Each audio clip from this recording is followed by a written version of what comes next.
سورۃ المنافقون آیات نمبر 9 تا 11۔ میرے دوستوں، پچھلے جمعہ کو جو بات گزرے، پہلے رکوع میں اللہ نے منافقین کی مذمت بیان فرمائی اور آج ایمان والوں کو غفلت سے بچنے کی تلقین کی جا رہی ہے۔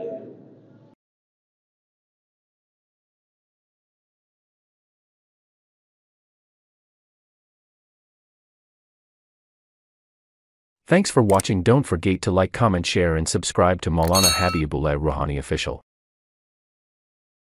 الحمد لله وكفى وسلام على عباده الذين اصطفى أما بعد فأعوذ بالله من الشيطان الرجيم بسم الله الرحمن الرحيم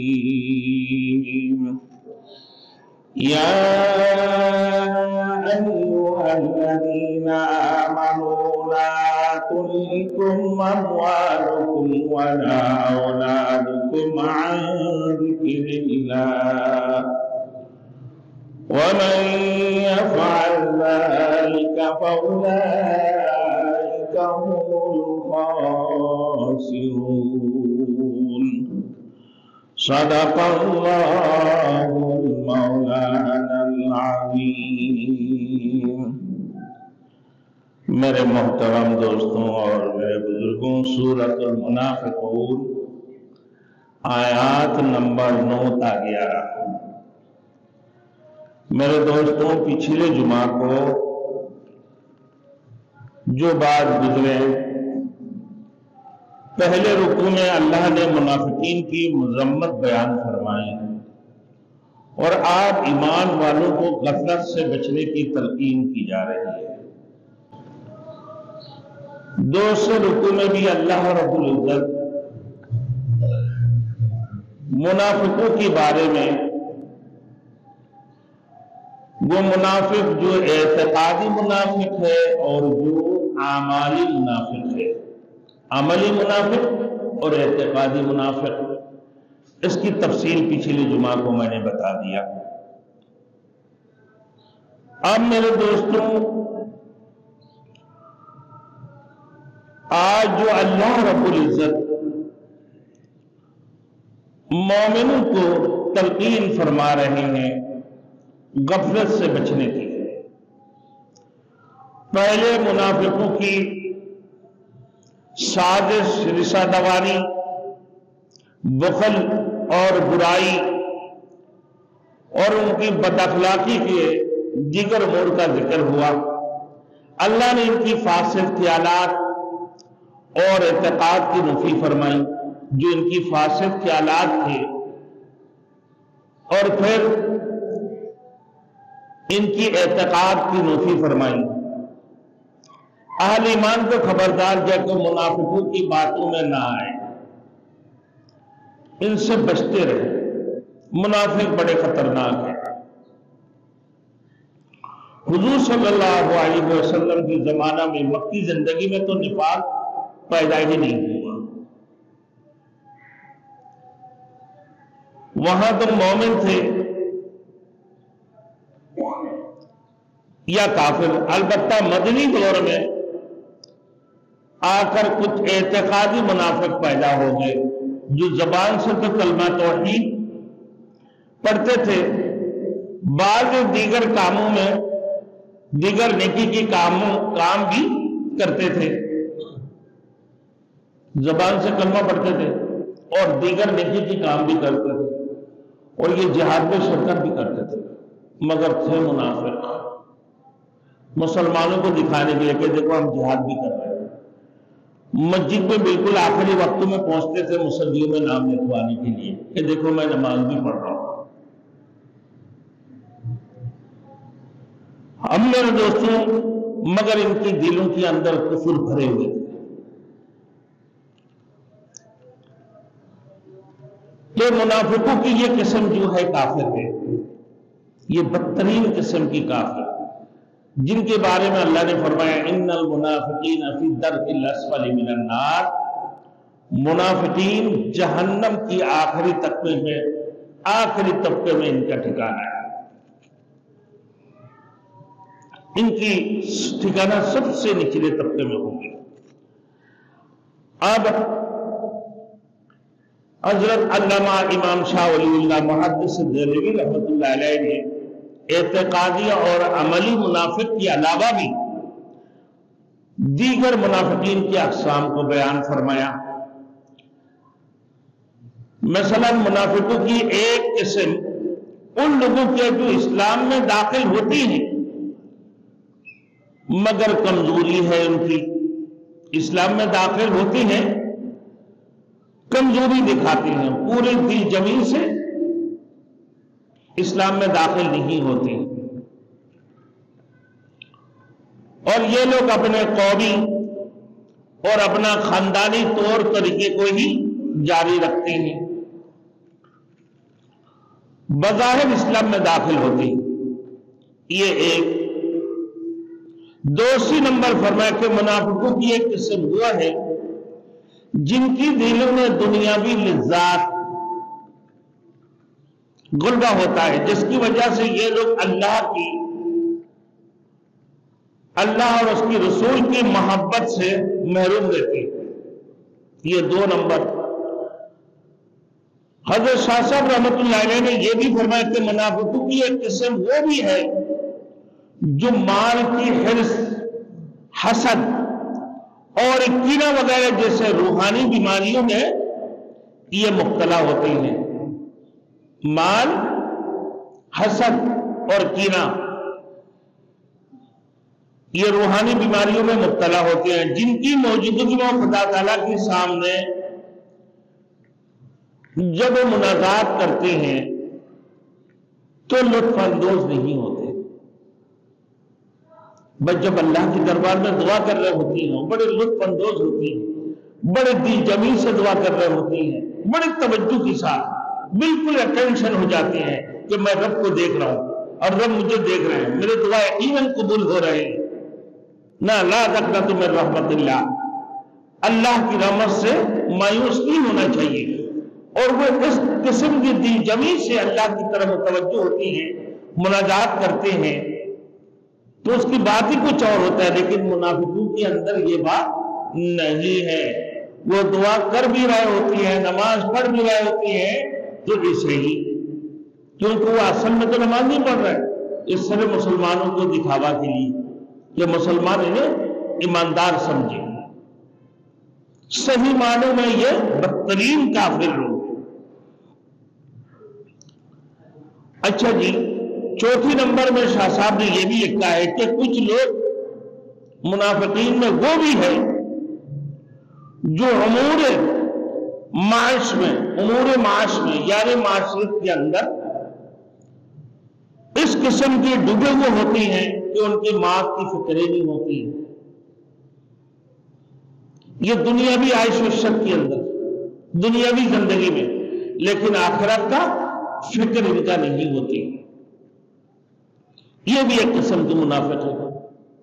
آپ دیکھو بھائی مال کما رہے، کیسے مال ہے، حلال کا ہے، حرام کا ہے، کس قسم کی مال ہے، میرے لیے جائز ہے، ناجائز ہے، پاک ہے، ناپاک ہے، بھائی کیا ہے، ان کی کوئی احساس ہی نہیں۔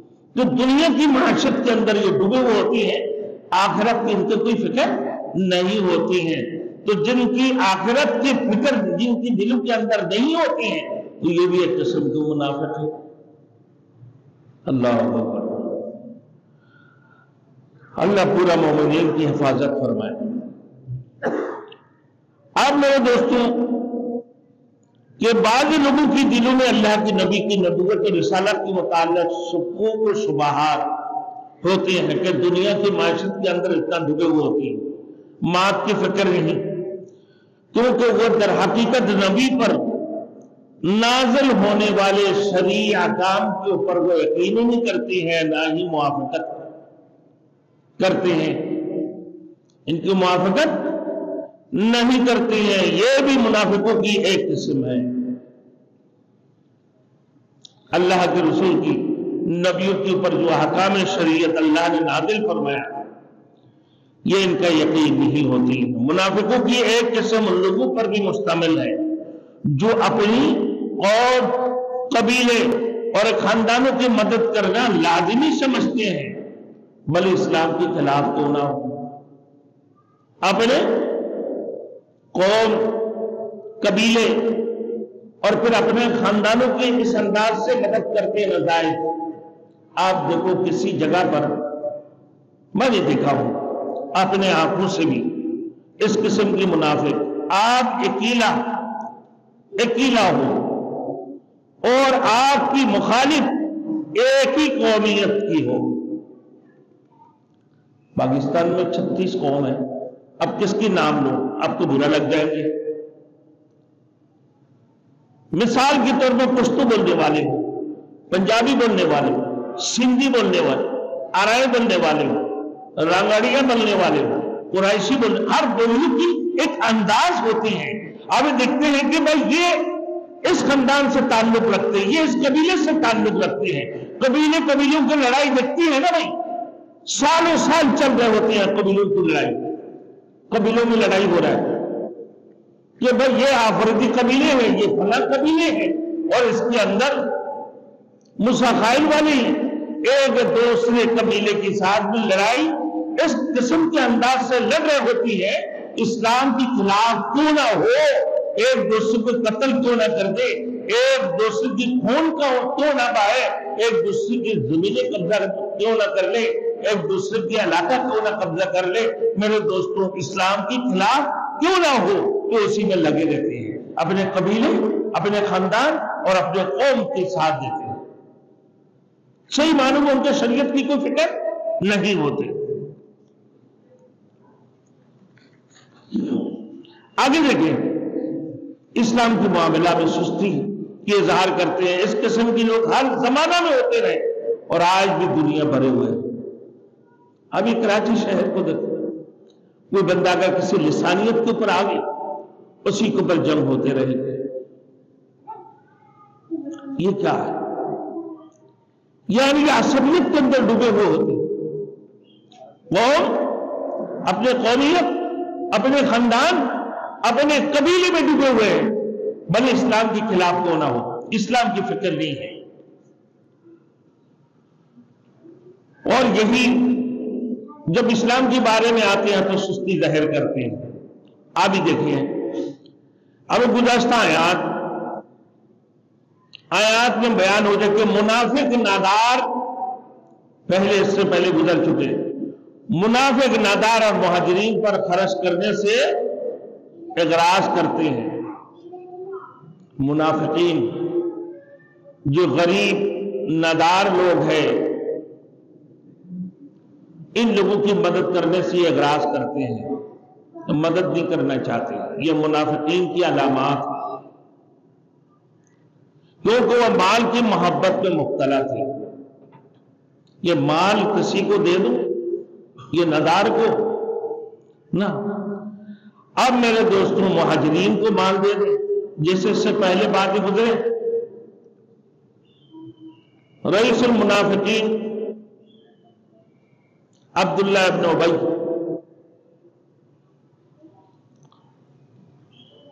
تو ان کی جو میرے دوستوں کہنے لگا کہ آپس میں جب لڑائی ہو گئے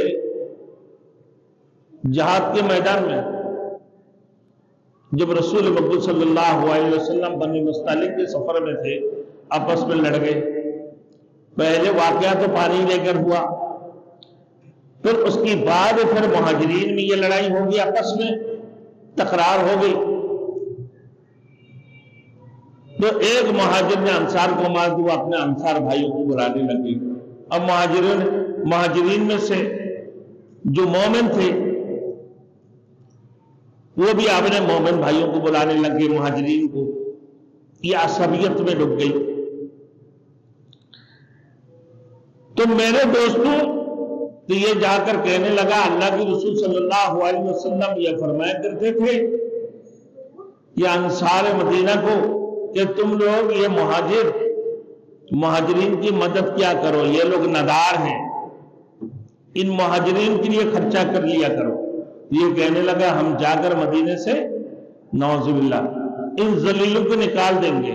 وہ اپنے آپ کو عزتدار سمجھتے تھے منافق، کہ یہ سارے ذلیلوں کو ہم مدینے جا کے نکال دیں گے، اور دوسری نمبر ان کے لیے کوئی خرچ نہ دینا، ان کے لیے کوئی مال کی خرچ نہ کرنا، کہ جب تک یہ اللہ کی رسول کی وہاں سے منتشر نہ ہو جائے۔ یہ ان کی سوچ سمجھتے۔ تو اللہ رب العزت یہاں پر مومنین کو اطلاع فرما رہے ہیں، ہوشیار کر رہے ہیں کہ یا ایھا الذین آمنوا لا تلھکم اموالکم ولا اولادکم عن ذکر اللہ۔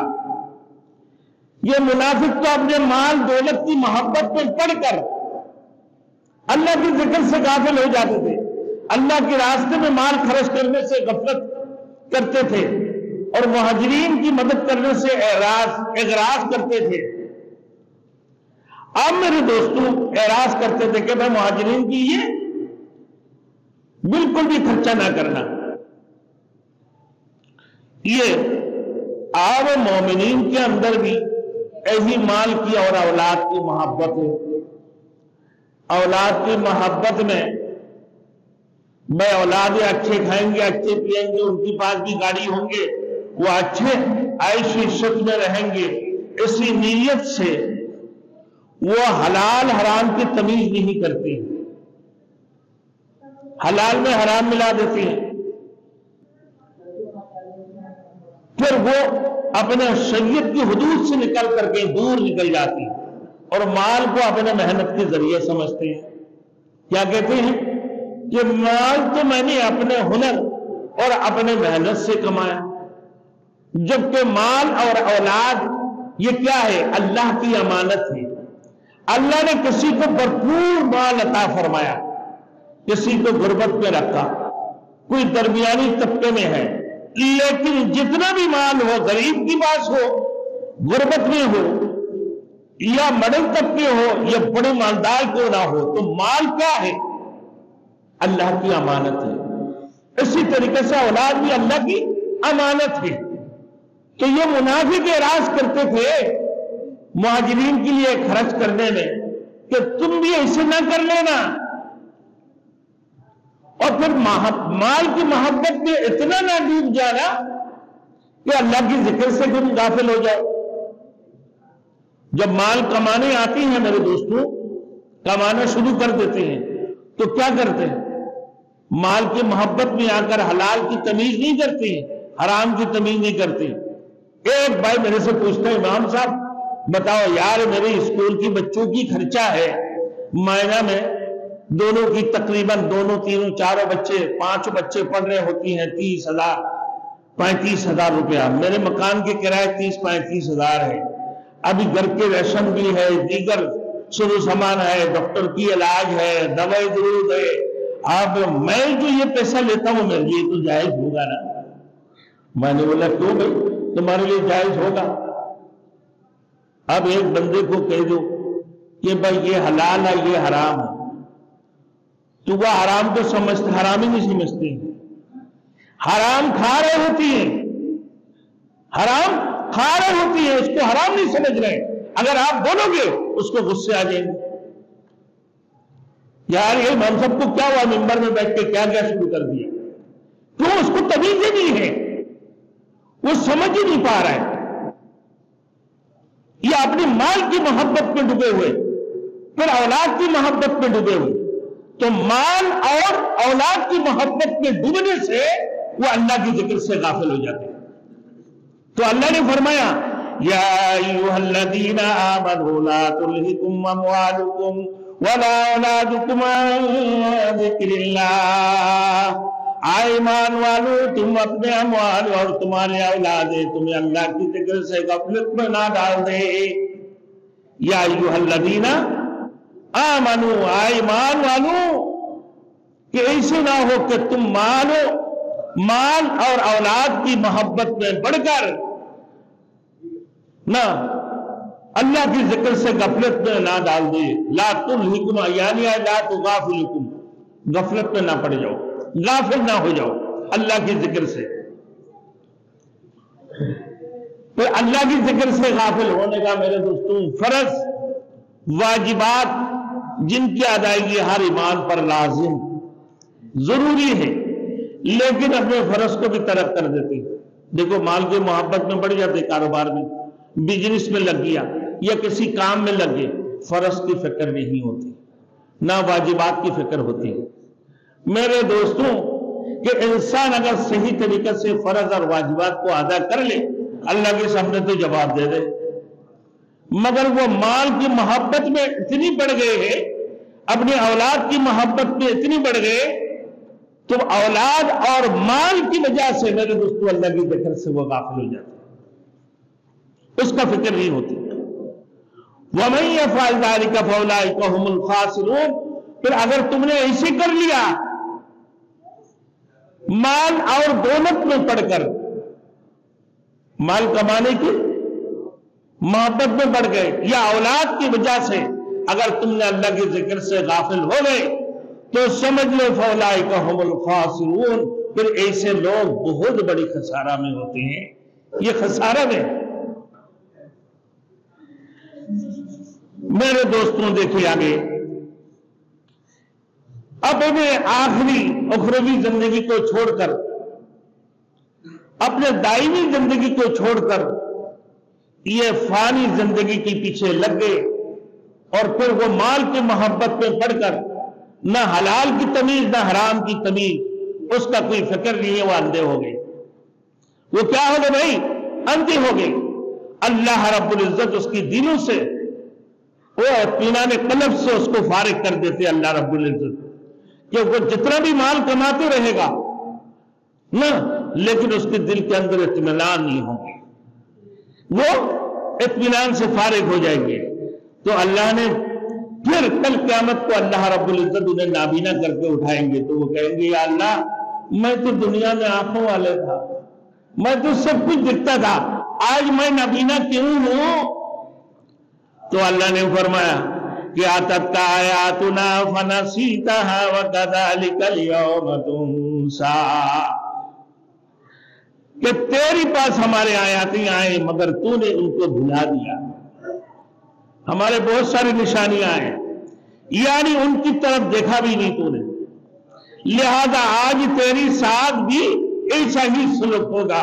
تو نے مجھے بلا دیا، میں بھی تجھے بلا دوں گا، اور تمہاری کوئی فریاد رسی نہیں ہوگی. اسی طرح گویا کہ دنیا کو میرے دوستوں، دنیا کی کاروبار میں اتنی تم غرق ہو گئے ہو کہ اللہ کی یاد کو تم نے فراموش کر دینے والوں میں شامل ہو گئی ہو. اسی وجہ سے تم خسارے میں، دنیا میں اتنے ڈوب گئے. حضور صلی اللہ علیہ وسلم کے ارشاد گرامی ہے کہ انسان کا مال اور اس کی اولاد فطری کا باعث ہے. کیا ہے بھائی؟ فطری کا باعث. مال اور اولاد یہ دونوں فتنہ ہیں. اولاد انسان کو بخل فرامدہ کرتا ہے، اور وہ اولاد کی خاطر جمع کرنے میں لگا رہتا ہے. ہاں، ہر بچے کے لیے اپنا مکان بنا لو، ہر بچے کے لیے گاڑی ہو جائے، ہر بچے کے لیے اپنا مکان ہو جائے. اتنا فکر ہوتی ہے میرے دوستوں، نہ حلال کی تمیز نہ حرام کی تمیز، نہ زائر نہ ناجائز، نہ پاکیزگی نہ گندگی، کسی چیز کی کوئی تمیز نہیں. ڈوبے ہوئے ہیں میرے دوستوں. فرائض واجبات میں بھی خرچ نہیں کرتے. اللہ کے گھر کے لیے خرچ کرنے کے لیے وہ لوگ نہیں کر سکتے. ارے اس کی دل ہی نہیں مانتی ہے بھائی. مال کی اتنا محبت ہے. ابھی سمجھ لیں سرکاری مسجد ہے، مسجد کے موٹر خراب ہو گیا، کوئی بلب اڑ گیا، ایک مثال دے رہا ہوں، یہ پنکھی خراب ہو گئی. پورا ٹاؤن کے اندر ایسے کوئی نہیں ہے کہ وہ اپنے حلال کمائی میں سے جو ہے نا 500 روپے لگا لے. اپنی محلہ کی مسجد کو دیکھ لو، اپنے محلہ کی مسجد کو. چلو یہ تو ٹاؤن کی مسجد ہے کہ بھائی امام صاحب ٹاؤن کی مسجد کا کہہ رہے ہیں. اللہ کے بندے مال کی محبت میں ایسے پڑ گئے، وہ نہ حلال کی تمیز ہے نہ حرام کی تمیز ہے. مال کہاں سے آ رہا ہے؟ سمیٹ لو. اللہ نے فرما دیا ہے کہ فَأُولَٰئِكَ هُمُ الْخَاسِرُونَ، یہ بہت بڑی